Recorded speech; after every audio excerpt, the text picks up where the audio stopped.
Praise the lord. హల్లెలూయా.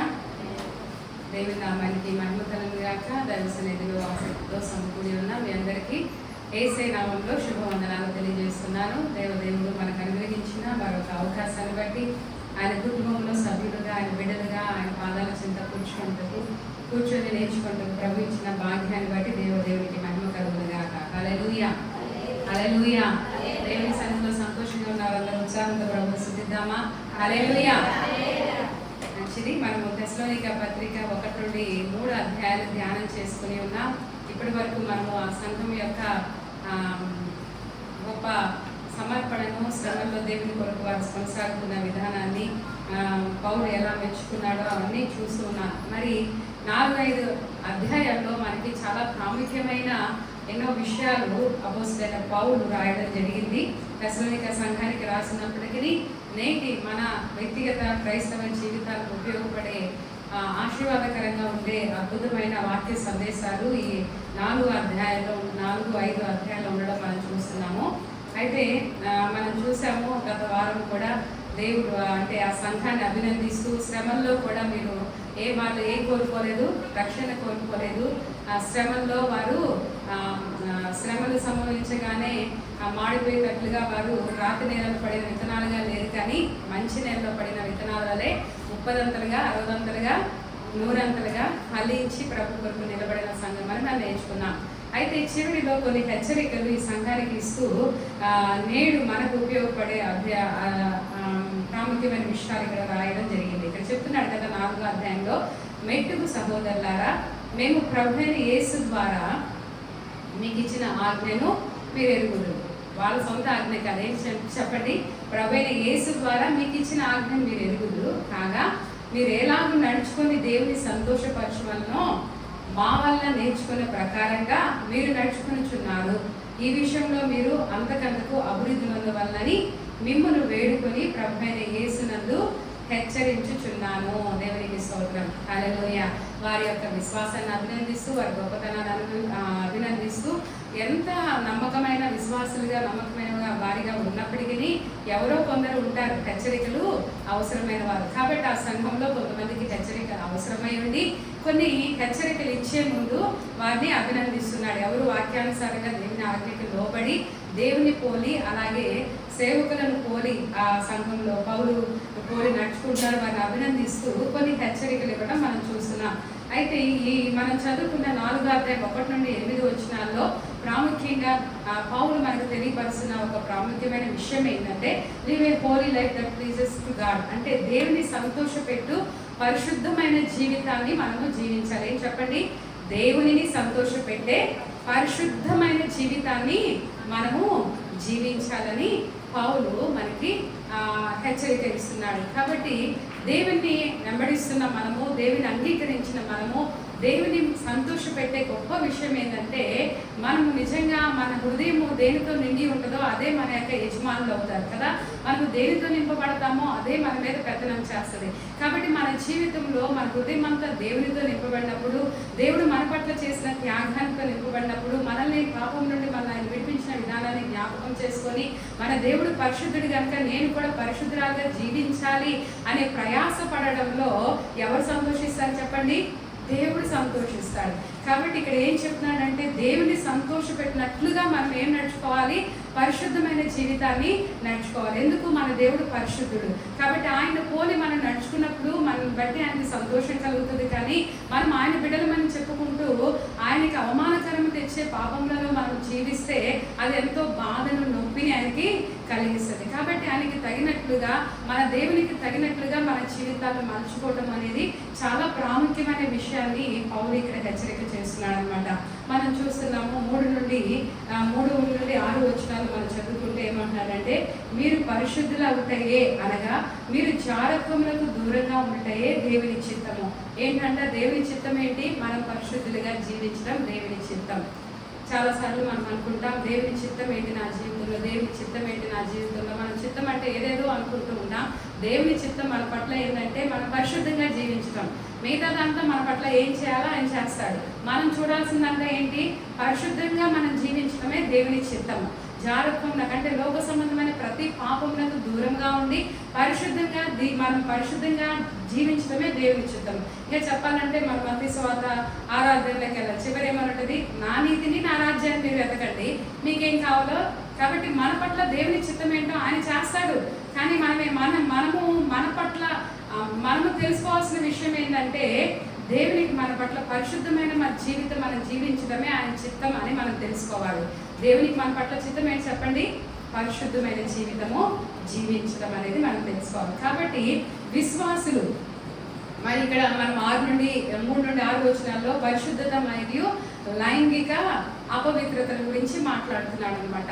పరిశుద్ధత కలిగి ఉండటం గురించి, లైంగికమైన అపవిత్రత అంటే ఏంటి అనే దాని గురించి ఇక్కడ చెప్తున్నాడు. విశ్వాసులు పరిశుద్ధంగా ఉండే జాగ్రత్తం అనగా లైంగిక అనైతికతకు పూర్తిగా దూరంగా ఉండటమే దేవుని చిత్తం.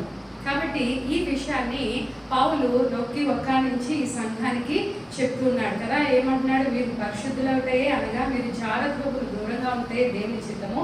మీలో ప్రతివాడును దేవుని ఎరుగని అన్య జనుల వల్లే కామాభిలాష యందు కాక పరిశుద్ధత యందు ఘనత యందును తన ఘట్టములు ఎట్లు కాపాడుకోవడం వల్ల అలా ఎరిగి ఉండుటయే దేవుని చిత్తం. 2 సార్లు చెప్తున్నాడు అనమాట. కాబట్టి దేవుని చిత్తం ఏంటి? మనం పరిశుద్ధంగా జీవించడము, అలాగే దేవుని చిత్త ప్రకారము మన శరీరాన్ని పరిశుద్ధంగా కాపాడుకోవటమే దేవుని చిత్తము. దేవునికి స్తోత్రం చెప్దామా?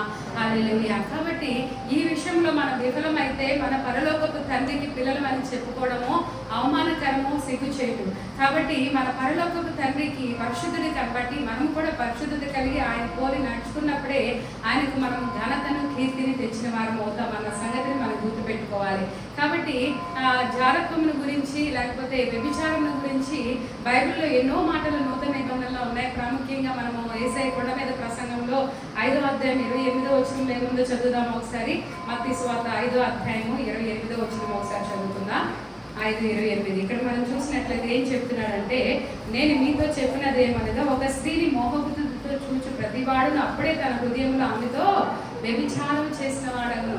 అంటే ఒక మోహపు చూపు, అంటే చూపుతో మనం పాపం చేసినా కూడా దేవుని దృష్టిలో ఏమైపోయిందంట. కాబట్టి ఈ యొక్క పాపం అనేది ఇంటర్నల్ లోపల నుండే ప్రారంభమవుతుంది. మన తలంపుల్లో, మన ఆలోచనలో, మన ఊహల్లో ప్రారంభమవుతుంది. కాబట్టి ఎప్పుడైతే ఒక వ్యక్తి మోహపు చూపుతో చూస్తేనే అంటే ఆపోజిట్ సెక్స్ని మోహపు చూపుతో చూస్తేనే ఏమైపోయినట్టంట, పాపము హృదయంలో వ్యభిచారం చేసినట్లే అని బైబిల్ చెప్తుంది. మళ్ళీ మనము పౌలు కూడా 1 కొరింథీ పత్రికలో మనం చూస్తే 1 కొరింథీ పత్రిక 6వ అధ్యాయం 18 నుండి మనం చదివినట్లయితే అక్కడ కూడా ఆ యొక్క పాపముల గురించి వివరణ ఇస్తాడు. చూడండి, మనము 1 కొరింథీ పత్రిక 6వ అధ్యాయము 18వ వచనం చూద్దాం. జారత్వమునకు దూరంగా పారిపోవడి, మనుషులు చేయి ప్రతి పాపమును దేహమునకు వెలుపల ఉన్నది కానీ జారత్వము చేయువాడు తన సొంత శరీరములకు హానికరంగా పాపము చేయుచున్నాడు. మీ దేహము దేవుని వల్ల మీకు అనుగ్రహింపబడి మీలోనున్న పరిశుద్ధాత్మక ఆలయమైనదని మీరు ఎరుగరా? మీరు మీ సొత్తు కాదు, విలువ పెట్టి కొనబడిన వారు కనుక మీ దేహంతో ఏం చేయాలట? దేవుని మహిమపరచు. మన సొత్తు కాదు, మన దేహం కూడా మన సొత్తు కాదు. ఒకసారి మనం రక్షించబడిన తర్వాత మనము ఎలా రక్షించబడుతున్నాము? వెండి, బంగారం లాంటి విలువైన వస్తువులతో కాదు, కానీ దేవుడు తన అమూల్యమైన రక్తాన్ని ఇచ్చి మనల్ని విమోచించాడు. కాబట్టి మనము ప్రభు రక్తం ద్వారా విమోచించబడిన మనము ఎవరి సొత్తు చెప్పండి? దేవుని సొత్తు. కాబట్టి ఇంకా పైన వచనాలు చెప్తే ఏమంటారు? దేహము క్రీస్తునకు, మన దేహములు క్రీస్తునకు అవయవములుగా ఉండాలని. ఇంకా ఏం చెప్తాడంటే దేహం ప్రభు నిమిత్తమని, మనము ప్రభు నిమిత్తమని కొన్ని మాటలు పైన మనం చదువుతూ ఉంటాం. కాబట్టి దేహము దేవుని వల్ల మనకు అనుగ్రహింపబడి మనలో ఉన్న పరిశుద్ధాత్మకు నిలయముగా ఉండడానికి ఇది మనకి ఇవ్వబడింది. కాబట్టి ఈ దేహంలో ఎవరు నివసిస్తున్నారు? పరిశుద్ధాత్మ దేవుడు నివసించి ఈ దేహాన్ని మనం పరిశుద్ధంగా, పవిత్రంగా కాపాడుకోకపోతే ఏం జరుగుతుందంట? దేవుడు ఒక మాట అంటాడు, ఎవడైనాను ఈ దేహంను ఆలయమును పాడు చేస్తే నేను వాడిని పాడు చేస్తాను. అంటే ఈ దేహమైన ఆలయము ఈ దేహం అనే పరిశుద్ధ ఆలయంగా ఉన్న దేవునికి ఆలయంగా ఉన్న దేహాన్ని ఎవరు పాడు చేస్తారో వాళ్ళని ఎవరు పాడు చేస్తారని చెప్పండి?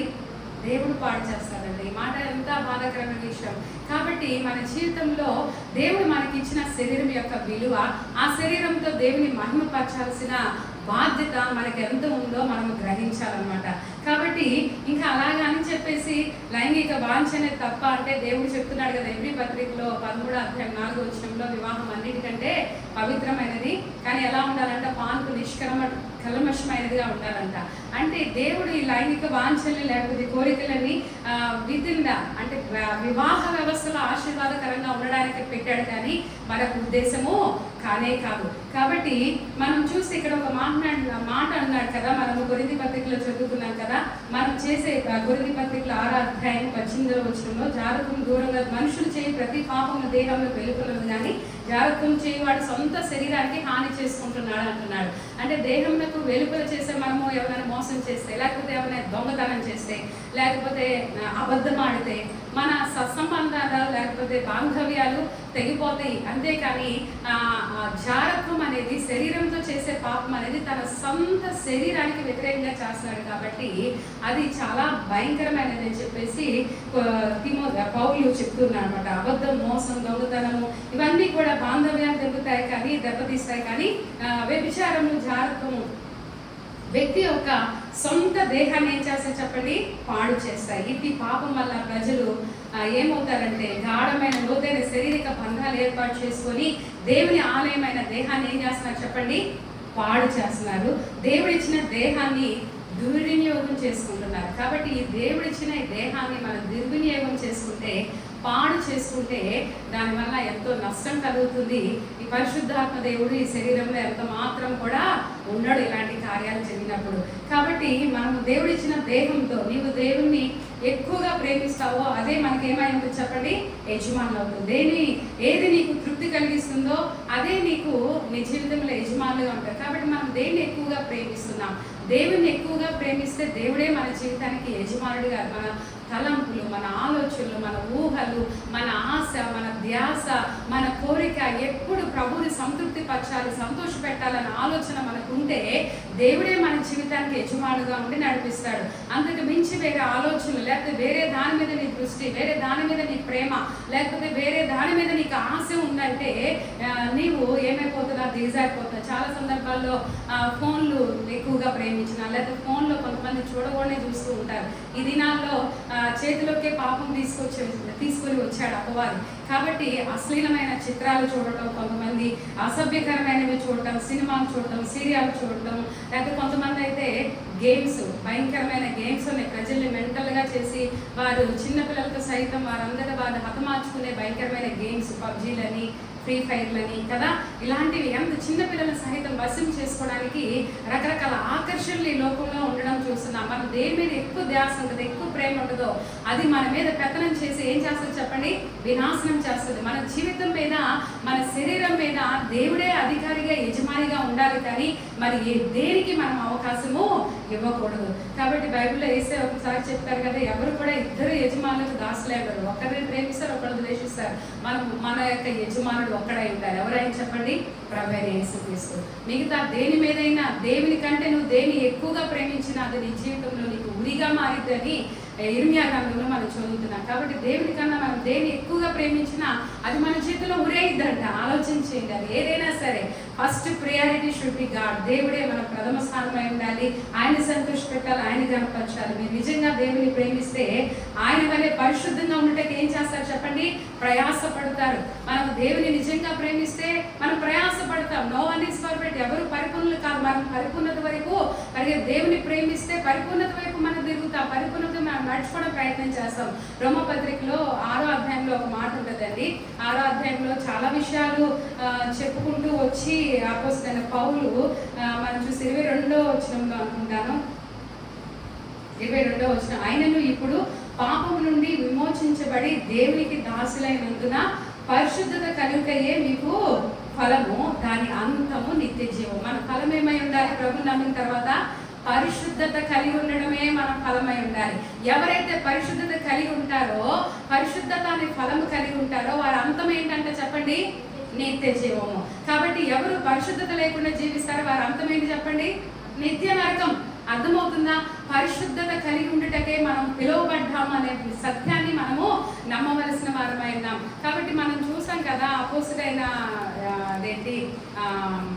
బాప్తిసం ఇచ్చి యోహాను తను వాక్యం చెప్తున్నప్పుడు ఒక మాట అంటాడు. 3వ అధ్యాయంలో మనం చూస్తే లూకా సువార్త 3వ అధ్యాయంలో 9వ వచనంలో, ఇప్పుడే గొడ్డలి చెట్టును వేరున ఉంచబడి ఉన్నది కనుక మంచి ఫలము ఫలించని ప్రతి చెట్టును నరకబడి ఏమవుతుందట, అగ్నిలో వేయబడినని చెప్పాను. మంచి ఫలాలు అంటే పరిశుద్ధమైన ఫలాలు ఫలించని ప్రతి చెట్టును ఏం చేస్తాడంటే దేవుడు నరికి అగ్నిలో పడవేస్తాడంట. కాబట్టి పరిశుద్ధత కలిగిన ఫలాన్ని ఎవరు కలిగి ఉంటారు, వారు ఏం పొందుకుంటారు, నిత్య జీవాన్ని పొందుకుంటారు. పరిశుద్ధతను తృణీకరించే వారందరూ ఏమవుతారు చెప్పండి, నిత్య నరకానికి పాత్రులు అవుతారు. అందుకు ఇక్కడ చాలా, కాబట్టి మనం పరిశుద్ధులుగా ఇక్కడ పైన వచ్చిన చెప్తున్నాడు కదా, సర్పసంతానమా రాబో ఉగ్రతను తప్పించుకుంటే మీకు బుద్ధి చెప్పిన వాడేవాడు మారు మనసునకు తగిన ఫలమును ఫలించండి. మనం మారు మనసు పొందాము, దేవుని బిడ్డలు అని చెప్పుకుంటున్నామంటే దానికి తగిన ఫలం మనం ఉండాలి. యేసయ్య నా తండ్రి అని చెప్పుకుంటాను, లోకంలో వ్యభిచారంలో పాపంలో అంధత్వంలో చీకట్లో జీవిస్తూ ఉంటే ఎవరిని మోసపరుస్తున్నావు, నిన్ను నీవు మోసపరుచుకోవడం తప్పితే దేవుడు వెక్కిరించబడడు. మనుషుడు ఏమి ఎత్తుతాడో అదే కోసుకుంటాడు. కాబట్టి మన జీవితంలో మారు మనసుకు తగిన ఫలాన్ని మనము ఫలించాలి. దేవుని బిడ్డలం అంటే మన ఫలము పరిశుద్ధత అయి ఉండాలి. పరిశుద్ధంగా జీవించటకు మనం ప్రయాసపడే వారంగా ఉండాలని దేవుని వాక్యం మనకి స్పష్టంగా తెలియపరుస్తుంది అన్నమాట. కాబట్టి ఇక్కడ ఏం చెప్తున్నారు, తర్వాత మనం చదువుకున్న ఈ యొక్క తెస్సలోనికీ పత్రికలో ఇక్కడ ఒక మాట, తెస్సలోనికీ పత్రికలో మనం చదువుకుంటున్నాం కదా, చూడండి తర్వాత వచనంలో 4వ వచనంలో ఏమనుంది, ఏమంటాడంటే మీలో ప్రతివాడును దేవుని ఎరుగని మీ పరిశుద్ధత, మీరు పరిశుద్ధులు అంటాయే, అనగా మీరు చారత్వములకు దూరంగా ఉంటాయే దేవుని చిత్తం. మీలో ప్రతివాడును దేవుని ఎరగని అన్ని జనుల వల్లే కామాభిలాష యందు కాక పరిశుద్ధత యందు ఏంటంట, పరిశుద్ధత యందును ఘనత యందును తమ తమ ఘట్టములను ఎట్లు కాపాడుకోవాలని అది ఎరుగుంటే దేవుని చిత్తం. పరిశుద్ధత యందు ఘనత యందు అంటే ఈ దేహాన్ని పరిశుద్ధత యందు ఘనత యందు ఎట్లా కాపాడుకోవాలో మనం తెలుసుకొని ఉండటమే దేవుని చిత్తము. ఈ దేహమును ఎలాగా మన కంట్రోల్లో పెట్టుకోవాలి. శరీరం ఎప్పుడు కూడా ఆత్మకు విరోధంగానే పోరాడుతూనే ఉంటది. ఆత్మ శరీరానికి ఎప్పుడు కూడా యుద్ధము జరుగుతూనే ఉంటది. కాబట్టి దేవుని బిడ్డలమైన మనము శరీరానికి వ్యతిరేకంగా లెగుస్తున్న ప్రతి పోరాటంలో విజయం పొందుకోవాలంటే పరిశుద్ధాత్మ దేవుడు మనలో నివసించినప్పుడు మాత్రమే అది సాధ్యమవుతుంది. మన ఘట్టములను, ఘటం అంటే ఈ పాత్ర, దేహం అనే పాత్ర, దేహం అనే ఈ యొక్క ఆలయమును, ఈ శరీరాన్ని ఘనత ఎలాగా ఘనత ఎందును, తర్వాత ఏం చెప్పండి, పరిశుద్ధత ఎందును ఘనత ఎందును మనము ఎలా కాపాడుకోవాలి, శరీరాన్ని ఎలా నియంత్రించుకోవాలి, ప్రతి ఒక్కరు తమ శరీరాన్ని పరిశుద్ధతలో ఘనతలో ఎలా కాపాడుకోవాలో తెలుసుకుని ఉండటమే దేవుని చిత్తం అంట. కామ వాంఛలతో ప్రవర్తించకూడదు అని చెప్పేసి ఇక్కడ హెచ్చరిక చేస్తున్నాడు అనమాట. కామ వాంఛకు పాల్పడి సొంత, మన బైబిల్లో చూస్తే కింద ఇంకో మాట ఉంది కదా, మనము అదే చూడండి, ఈ విషయం ఎట్లు కాపాడుకుని ఎరిగినట్టే దేవుని చిత్తము. ఈ విషయం ఎవడను అతిక్రమించి తన సహోదరునికి మోసము చేయకుండా ఎందుకనగా మేము పూర్వం మీతో చెప్పి సాక్ష్యం ఇచ్చిన ప్రకారము ప్రభు వీటన్నిటి విషయమై ప్రతిదండన చేయవాడు. ఈ విషయాలన్నింటిలో కూడా దేవుడు ఏం చేస్తాడంట, ప్రతిదండన చేస్తాడు, శిక్షిస్తాడు. కాబట్టి ఇక్కడ అంటున్నాడు, ఇక్కడ ఒక మాట చెప్పాడు, మీరు 6వ వచనంలో ఒక మాట ఉంటుంది, ఎందుకనగా మేము మోసము చేయకూడదు. చూడండి, ఈ విషయమందు ఎవడను అతిక్రమించి తన సహోదరునికి మోసం చేయకూడదు. చూడండి, ఈ దినాల్లో బంధాలు ఎలా అయిపోతున్నాయో తెలియదు. భయంకరమైన పరిస్థితులు మనం చూస్తున్నాం. అంతకుముందు ఉన్నాయే, ఇప్పుడు ఉన్నాయి. మనం మార్కు సువార్త చదువుతున్నప్పుడు ఒక విషయాన్ని మనం ధ్యానం చేస్తున్నాం కదా, 3వ అధ్యాయంలో మనం చూస్తే 5వ అధ్యాయంలో మనం చూస్తే బాప్తిసం ఇచ్చి యోహాను ఎందుకు చంపబడ్డాడండి, దాని వెనకాల స్టోరీ చాలా బాధాకరమైన స్టోరీ. మనం చూస్తే హేరోదు, ఆ దినాల్లో పరిపాలన చేస్తున్న హేరోదు ఎవరిని ఉంచుకున్నాడంట, తన సొంత అన్నయ్య భార్యను ఉంచుకున్నాడంట. అయితే ఆ విషయాన్ని బాప్తిసం ఇచ్చి యోహాను ఎవరికి భయపడడు, జంకడు, అని సత్యాన్ని సత్యంగా ఉన్నట్లుగా చెప్పే మనిషి. కాబట్టి ఎప్పుడైతే నువ్వు చేస్తుంది తప్పు, నువ్వు నీ సహోదరుని భార్య ఉంచుకోవడం పాపము అని బహిరంగంగా ఖండించాడో, బాప్తిసం ఇచ్చు యోహాన్ అంటే హేరోదుకి చాలా ఇష్టం. వాస్తవానికి ఆయన బోధలంటే ఇష్టం, ఆయనంటే ఇష్టం. కానీ ఆ స్త్రీ ఎవరినైతే ఆ వ్యక్తి ఉంచుకున్నాడో ఎవరి మీద పగబట్టింది చెప్పండి, బాప్తిసం ఇచ్చి యోహాను మీద పగబట్టి ఎలాగైనా ఆయన చంపాలని ప్రయత్నించింది, కానీ వల్ల కాలేదంట. ఎందుకు? హేరోదుకి ఆయన అంటే చాలా అభిమానము, ప్రేమ. సరే, తప్పని పరిస్థితిలో ఈమె పోరు పడలేక తీసుకెళ్ళి ఏం చేశాడు? చెరసాలలో పెట్టాడు. చెరసాలలో పట్టినా కూడా ఆమె కడుపు మంట తీరలేదు. ఆమె చేసింది పొరపాటు. అరే, నేను పాపమే కదా అని సరి చేసుకుంటే బాగుంటుంది, తప్పుని ఖండించినప్పుడు సరి చేసుకుంటే బాగుంటుంది, కానీ దాన్ని కప్పిపుచ్చుకోవడానికి ఇతరుల్ని సంహరించాలనుకుంటే ఎన్నో తప్పు మీద తప్పులు అయిపోతాయి అన్నమాట. కాబట్టి ఆమె ఎలాగైనా సరే బాప్తిసం ఇచ్చే అవకాశం కోసం చూసి ఆ హేరోదు ఎంతగానో దేవుని సేవకుని ప్రేమించే హేరోదుని దేవుని సేవకునికి దూరం చేసింది, అతను సంహరించేలాగా చేసింది. సొంత కుమార్తెకేమో ఒక భయంకరమైన చెడ్డ సలహా ఇచ్చి బాప్తిసం ఇచ్చి యోహాను తలను కోరమని చెప్పింది. ఎంత వ్యభిచారం అనే పాపం ఎంత భయంకరమైందో ఆలోచన చేయండి. కాబట్టి ఇలాంటి పరిస్థితులు మనం చూస్తున్నాం. శరీరాన్ని నింది కామ. ఇక్కడ చూస్తే సొంత ఈ కుటుంబాల్లో ఈనాడు చాలా మంది కూడా గృహ వ్యవస్థల్లో ఎంతోమంది సహోదరులకి మోసం చేసేవారు, సహోదరులకు మోసం చేసేవారు. కుటుంబ వ్యవస్థలో ఎంతోమంది చెప్పుకోలేని పరిస్థితుల్లో ఏం చేస్తూ ఉన్నారు. ఎంతోమంది ఒక్కొక్కరి స్టోరీస్ వింటా ఉంటుంటే హృదయ విదారకంగా ఉంటాయి అన్నమాట.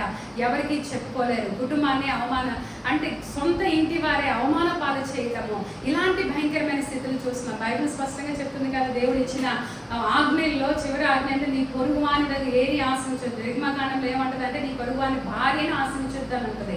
కాబట్టి ఇలాగ చేసి వ్యభిచారం అనే పాపము లేకపోతే జారత్వం అనే పాపంతో శరీరాన్ని పాడు చేసుకుంటూ దేవుని మహిమపరచడానికి ఇచ్చిన ఈ దేహాన్ని దుర్వినియోగం పరుచుకుంటూ దేవునికి అవమానమైన పాపాలు చేస్తూ దేవుని బాధ పెట్టేవారు ఈ రోజుల్లో అన్ని చోట్ల ఉండడం ఎంతో బాధాకరం. ప్రభుత్వం కూడా చూస్తే సత్యాన్ని ప్రకటించే వారిని, ప్రజల్ని సత్యం వారిని నడిపించి పరిశుద్ధ మార్గంలో నడిపించే వారిని తీసుకెళ్ళి చెరసాలలో వేస్తున్నారు. కానీ పాపం చేయడానికి మాత్రం లైసెన్సులు తగ్గిచ్చేస్తున్నారు కదా. ఒకప్పుడు ఇంత భయంకరమైన స్థితి లేదు. చాలా ప్రభుత్వం తీసుకొచ్చే చట్టాలు కూడా ఎంతో బాధాకరమే. ఎందుకంటే లోకమంతా దుష్టుని చేతిలో ఉంది. స్వలింగ సంపర్కం తప్పు కాదని చెప్పేసి కొన్ని దేశాల్లో పురుషులు స్త్రీలు వివాహం చేసుకుంటున్నారు. మన భారతదేశంలో కూడా వ్యభిచారం తప్పు కాదు అని చెప్పేసి దాని విషయమై ఎవరిని ఆశ్రయించడానికి వీలు లేకుండా భార్యాభర్తల మధ్య ఉండవలసిన పవిత్ర బంధం విషయంలో వ్యభిచారం తప్పు కాదు, దాని విషయంలో కేసు వేయడానికి లేదు అని చెప్పేసి చట్టాలు తీసుకెళ్తాం. ఎంత ఘోరం కదా. ఇలాంటి భయంకరమైన లోకంలో ఉంటున్నాము మనం. ఇప్పుడే కాదు, రోమపత్రికలో ఒక మాట ఉంటుంది చూడండి, 1వ అధ్యాయంలో 27వ వచనంలో అండి, అటువలే రోమపత్రిక 1:27 అటువలే పురుషులు కూడా స్త్రీ యొక్క స్వాభావికమైన ధర్మమును విడిచి పురుషులు అవాంఛనీయమైన చేయుచు తమ తప్పిదమునకు తగిన ప్రతిఫలం పొందుచు ఒకని ఎలా అవుతారు కామాప్తులై. ఎంత కామం అనేది ఎంత భయంకరమైన ఆలోచన చేయండి. ఎంత భయంకరంగా ప్రపంచం వెళ్తుందో, ఎంత భయంకరమైన స్థితిగతులు బయట జరుగుతున్నాయో ఒక్కసారి ఆలోచించండి ప్రియమైన దేవుని బిడ్డలారా. కానీ దేవుడు మనకిస్తున్న పిలుపు ఏంటంటే, దేవుడు మనకిచ్చిన పిలుపు, దేవుడు మన పట్ల దేవుని యొక్క ఏర్పాటు ఏంటంటే మనం పరిశుద్ధులంగా ఉండటానికే పిలువబడ్డాం. కానీ దేని కొరకు పిలువబడలేదు చెప్పండి? మనం పరిశుద్ధులుగా ఉండటకే పిలువబడ్డాం, కానీ అపవిత్రులుగా ఉండటకు కాదు. పరిశుద్ధమైన పిలుపు. దేవుడు మన పరిశుద్ధంగా ఉండటకు మనం పిలిచాడు, కానీ అపవిత్రులుగా ఉండటం కాదు. దేవుడు మనల్ని అపవిత్రత కొరకు కాదు, కానీ పరిశుద్ధులు ఉండకే దేవుడు మనల్ని పిలిచాడు. 1 పేతురు 2:9 ఏమంటది? మీరు పరిశుద్ధమైన జనము, మీరు ఏర్పరచబడిన వారు. 1 పేతురు 2:9 ఉంటది. కాబట్టి మనమంతా కూడా అంట పరిశుద్ధమైన జనంగా ఉండటకు దేవుని చేత ఆ మాట ఒకసారి చదువుతున్నాం. చీకటిలో నుండి ఆశ్చర్యకరమైన తన వెలుగులోకి మిమ్మల్ని పిలిచిన వారి గుణాతిశయములను ప్రచురం చేయ నిమిత్తం. తర్వాత మాట చూడండి, మనం అందరం ఎవరంటే చెప్పండి ఒకసారి. మనం ఏర్పరచబడిన ఎవరి చేత ఏర్పరచబడిన వంశం? మనము దేవుని చేత ఏర్పరచబడిన వంశము. తర్వాత రాజులైన యాజక సమూహంలో మనం చేర్చబడ్డాం. మనమందరం కూడా యాజకుని బిడ్డలము. మన యాజకుడు ఎవరు? మన ప్రధాన యాజకుడు ఎవరు? ప్రభువైన యేసుక్రీస్తు. తర్వాత పరిశుద్ధ జనమును. మనము పరిశుద్ధ జనంగా ఉండటానికి పిలువబడ్డాం. దేవుని సొత్తైన ప్రజలుగా ఉండటానికి పిలువబడ్డాం. కాబట్టి మనం పరిశుద్ధ జనంగా ఉండాలి. లోకంలో ఉన్న వారికి, సంఘంలో దేవుని కుటుంబంలో ఉన్న వారికి తేడా లేకపోవడం వల్లే ఈ దినాన అనేక మంది క్రీస్తు యొద్దకు రాలేకపోతున్నారు. కాబట్టి మనము లోకానికి లోకానికి వెలుగుగా ఉండవలసిన మనము, లోకానికి ఉప్పుగా ఉండవలసిన మనము, పరిశుద్ధులుగా ఉండుటకు పిలువబడిన మనము ఎంతవరకు ఆ ఆజ్ఞలను పాటించగలుగుతున్నా? వెలుగుగా ఉండగలుగుతున్నామా? లోకానికి ఉప్పుగా ఉండగలుగుతున్నామా? పరిశుద్ధంగా జీవించగలుగుతున్నామా? ఇతరులు ప్రభావితం చేయగలుగుతున్నామా? ఆలోచన చేయండి. కాబట్టి దేవుని సన్నిధికి వచ్చిన మనమందరం కూడా రూపాంతరపరచబడటం, పరిశుద్ధపరచబడటము, దైవ స్వరూపంలోకి మార్చబడటం అనేది చాలా ప్రాముఖ్యం. ఆ విషయంలో మనం ప్రయాసపడాలి. ప్రభా నన్ను పరిశుద్ధపరచు. యెషయా వంటి గొప్ప భక్తులే దేవుని సన్నిధికి వచ్చి ప్రభు దర్శనాన్ని చూసిన వెంటనే అయ్యా, నేను అపవిత్రమైన పెదవులు కలిగిన వాడను, అపవిత్రమైన పెదవులు కలిగిన మనుషుల మధ్య ఉన్నానని బోర్న ఏడ్చి ప్రలాపిస్తే దేవుని దూత వెళ్ళి దేవుని సన్నిధిలో నుండి నుప్పు తీసుకొచ్చి తన పెదవులను కాల్చిందంట. దేవుని మందిరంలో అగ్ని రగులుతుంది. ఆ అగ్ని దుష్టత్వాన్ని కాల్చివేయాలి. అర్థమవుతుందా? దేవుని సన్నిధిలో రగిలే అగ్ని అంటే వాక్యపు అగ్ని. ఆయన వాక్యము అగ్ని లాంటిది, శుద్ధి లాంటిది. దేవుని వాక్యము మంట వలె మండుతున్నప్పుడు ఆ యొక్క మంటలో మన భక్తిహీనత కాలిపోయి మనం పరిశుద్ధపరచబడాలి.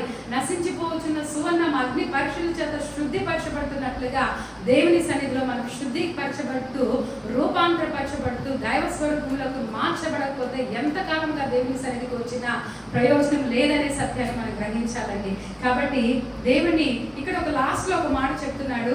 ఎవరైతే ఈ యొక్క బోధలను లేకపోతే ఎవరైతే ఇలాంటి పవిత్రమైన బోధలను త్రోసివేస్తారో వారు సేవకులు కాదు త్రోసివేస్తుంది, లేకపోతే మనుషులు కాదు త్రోసివేస్తుంది. ఎవరు త్రోసివేస్తున్నారంట? పరిశుద్ధాత్మను అనుగ్రహిస్తున్న దేవుణ్ణే త్రోసివేస్తున్నారంట, నేను కాదండి. మాట చదవండి. కాబట్టి 7:8 చూద్దాం. పరిశుద్ధుల ఉంటకే దేవుడు మనల్ని పిలిచాడు కానీ అపవిత్రులుగా ఉండటకు పిలవలేదు. కాబట్టి ఉపేక్షించువాడు. ఏది ఉపేక్షించువాడు? పరిశుద్ధతను ఉపేక్షించువాడు మనుషుని ఉపేక్షించడు కానీ మీకు తన పరిశుద్ధాత్మను అనుగ్రహించిన దేవుణ్ణే ఉపేక్షించుచున్నాడు. ప్రియమైన దేవుని బిడ్డ, జాగ్రత్త. దేవుని మాట చెప్తుంది, ఎప్పుడైతే నువ్వు పరిశుద్ధంగా ఉండుటకు ఉపేక్షిస్తున్నావో నువ్వు దేవుణ్ణే ఉపేక్షిస్తున్నావంట. అంటే దేవుణ్ణే తృణీకరిస్తున్నావు. నువ్వు పరిశుద్ధంగా జీవించడానికి ఇష్టపడట్లేదు, పరిశుద్ధంగా ఉండుటకు నీ జీవితాన్ని మార్చుకోవట్లేదంటే నువ్వు మందిరంలో ఉన్నా, దేవుని వాక్యం వింటున్నా, బలలో పాలు పొందుతున్నా, నువ్వు పరిశుద్ధంగా జీవించడంలో ఉపేక్షిస్తున్నావంటే దేవుణ్ణే నువ్వు తృణీకరిస్తున్నావని అర్థం. ఒక్కసారి మన జీవితాల్ని పరిశీలన చేసుకున్నాం. కాబట్టి ఆయన మన దేవుడు పరిశుద్ధుడు కనుక మనం పరిశుద్ధుడిగా ఉండాలి. ఆయన సన్నిధిలో పాప క్షమాపణ పొందుకోవాలి, ప్రక్షాళన చేయబడాలి. ఈ యొక్క దేవుడిచ్చిన ఈ లైంగిక వాంఛ హృదయ కుటుంబ వ్యవస్థలో దేవుడే జతపరిచిన ఇరువురు మనుషుల మధ్య తప్పితే అది ఎక్కడైనా జరుగుతుందంటే అది భయంకరమైన పాపము. దేవుని ఉగ్రతను తప్పకుండా నీ జీవితంలో పొందుకుంటావు. దానివల్ల మనం నష్టపోతామే తప్పితే ఏ లాభం మనకు లేదు. భయంకరమైన నరకాగ్నికి గురవుతాం కానీ నిత్య జీవాన్ని పోగొట్టుకుంటామనే సత్యాన్ని గ్రహించి పరిశుద్ధులుగా ఉండటకు ప్రయాసపడతాం. కాబట్టి ఈ సంఘాన్ని హెచ్చరిస్తున్నాడు, తెసలోనిక సంఘాన్ని, మీరు పరిశుద్ధులుగా ఉండటకే పిలువబడ్డారు కానీ అపవిత్రులుగా ఉండటకు పిలువబడలేదు. ఇక్కడ ఇంకో మాట చెప్పాడు. ఏంటంటే 5వ వచనంలో మనం చూస్తే మీలో ప్రతివాడు దేవుని ఎరుగని అన్ని జనుల వల్లే కామాభిలాష ఎందు కాక పరిశుద్ధత ఎందు, మన కామాభిలాష ఎందు కాక పరిశుద్ధత ఎందు మన ఘట్టాన్ని కాపాడుకోవాలి. ఎందుకు ఈ మాట చెప్తున్నారంటే నూతన నిబంధనలో చాలాసార్లు ఈ మాటలు చెప్తూ వచ్చాడు. ఎందుకంటే మనం చూసాం కొరింథీ పట్టణంలో భయంకరమైన వ్యభిచారం, ఎఫెసీ పట్టణంలో భయంకరమైన వ్యభిచారం, ఇక్కడ తెస్సలోనిక పట్టణంలో కూడా వ్యభిచారం. మనం చూస్తే రోమీలు ఆ దినాల పరిపాలన, ఈ నూతన నిబంధన రాసేటప్పుడు రోమీలు ఆ దినాల పరిపాలన చేస్తున్నారు. కాబట్టి ఆ రోమా ప్రభుత్వ పరిపాలన సమయంలో చాలా గుడుల్లో ఏమి జరిగేదంటే భయంకరమైన వ్యభిచారం జరిగేది. దేవదాసిని అని ఉంటారు, టెంపుల్ ప్రాస్టిట్యూట్స్ అంటారు. కాబట్టి ఆ యొక్క తెస్సలోనిక పట్టణంలో కూడా భయంకరమైన దేవుని పేరుతో భయంకరమైన వ్యభిచారం జరుగుతుంది. కాబట్టి అన్ని జనులు అలా చేస్తారు, అన్ని జనులు అలా జీవిస్తారు. అన్ని జనుల వరే మీరు కూడా కామాభిలాషలు కాక మీ శరీరాన్ని కాపాడుకొని దేవుడిచ్చిన శరీరంతో దేవుని మహిమపరచండి అని చెప్తున్నాడు. కాబట్టి ప్రియమైన దేవుని బిడ్డలారా, దేవుడు మనకి ఇచ్చిన ఈ దేహం ఎంతో విలువైంది. ఇది పరిశుద్ధాత్మకు నిలయమని ఎప్పుడు మర్చిపోవద్దు. ఈ మందిరం మనం అందరం సమకూడటానికి, కుటుంబంగా సమకూడటానికి దేవుడు ఇచ్చాడు. కానీ మందిరంలో ఉన్న మీరందరూ కూడా దేవుని ఆలయం. మనమందరూ కూడా ఇండివిజువల్గా, వ్యక్తిగతంగా ప్రతి ఒక్కరు ఏమైనా చెప్పండి, దేవుని ఆలయం అయినా. మన దేహం ఏంటి చెప్పండి, దేవుని ఆలయం. దీనిలో ఎవరు నివసిస్తున్నారు? పరిశుద్ధాత్మ దేవుడు నివసిస్తున్నారు. కాబట్టి మన ఆలోచనలుగా ఉన్నాయి. ఏ పాపమైన తలంపులతో, ఆలోచనలతో ప్రారంభమయ్యి కార్యసాధకం అవుతుంది. కాబట్టి ప్రియమైన దేవుని బిడ్డలారా, మన తలంపులు మనుషులు ఎవరికి బయట చూసిన దాన్ని బట్టి మనుషులు ఏం చేస్తారు? తీర్పు తీరుస్తారు. కానీ దేవుడు దేని బట్టి తీర్పు తీరుస్తాడు? మన అంతరంగంలో కలిగిన తలంపుల్లో వచ్చిందంటేనే మనం వ్యభిచారం చేసినట్టేనంట. అదే కదా మనం మత్తయి సువార్త 5:8 చదువుతున్నాం. కాబట్టి ఎలాంటి వ్యవస్థను, ఎలాంటి పద్ధతులు మనం అనుసరిస్తున్నాం, నిజంగా మనము మన సహోదరులు చూసేటప్పుడు, మాట్లాడేటప్పుడు ఎలా మాట్లాడుతున్నాం, ఎలాంటి ఉద్దేశాలు మన వెనక ఉన్నాయి, ఎలాంటి తలంపులు మనకు ఉన్నాయి, ఎలాగా పవిత్రమైన ఆలోచనలు, దేవుని పోలిన క్రైస్తవ జీవితం మనకు ఉందా, నిజంగా మన ఆలోచనలు పవిత్రంగా ఉంటున్నాయా, ప్రతి ఒక్కరిని పరిశుద్ధతతో చూడగలుగుతున్నామా, ప్రతి ఒక్కరిని దేవుని బిడలముగా మన సొంత సహోదరులుగా చూడగలుగుతున్నామా, ఆలోచన చేయండి. కాబట్టి మనం ఆలోచనలు, తలంపులతో చేసిన పాపాన్ని కూడా దేవుడు తీర్పులోకి తీసుకొస్తాడంటే how much we have to be careful. మనం ఎంత జాగ్రత్తగా ఉండాలి ఒక్కసారి ఆలోచించేద్దాం. మనము బయట చేసిన పాపాలను అయితే ఒప్పుకొని క్షమాపణ అడుగుతాం, కానీ అంతరంగంలో చేసిన పాపాలు కూడా, ఆలోచనలో చేసిన పాపాలు కూడా దేవుడు తీర్పులోకి తీసుకొస్తాడంట. కాబట్టి ఈ విషయమై ప్రభు సన్నిధిలో మనం మన దేవునికి సమర్పణ చేసుకుంటూ, ప్రభు నన్ను ప్రక్షాళన చేయండి, శుద్ధీకరించండి ప్రతిదినము మనము ప్రార్థన చేసి పరిశుద్ధత వైపు నడుచుకుందాం. దేవుని బిడలంగా ఆయన ఇచ్చే ఘనతకు, ఆయన ఇచ్చే ఆశీర్వాదాలకు వారసులవుదాం. అందరూ లేచి నిలబడదాం ప్రభు సన్నిధిలో. ఒక్కసారి మన జీవితాన్ని తొంగి చూసుకుంటూ దేవదేవునికి మన బ్రతుకులు ఎలా ఉన్నాయి, మన తలంపులు ఎలా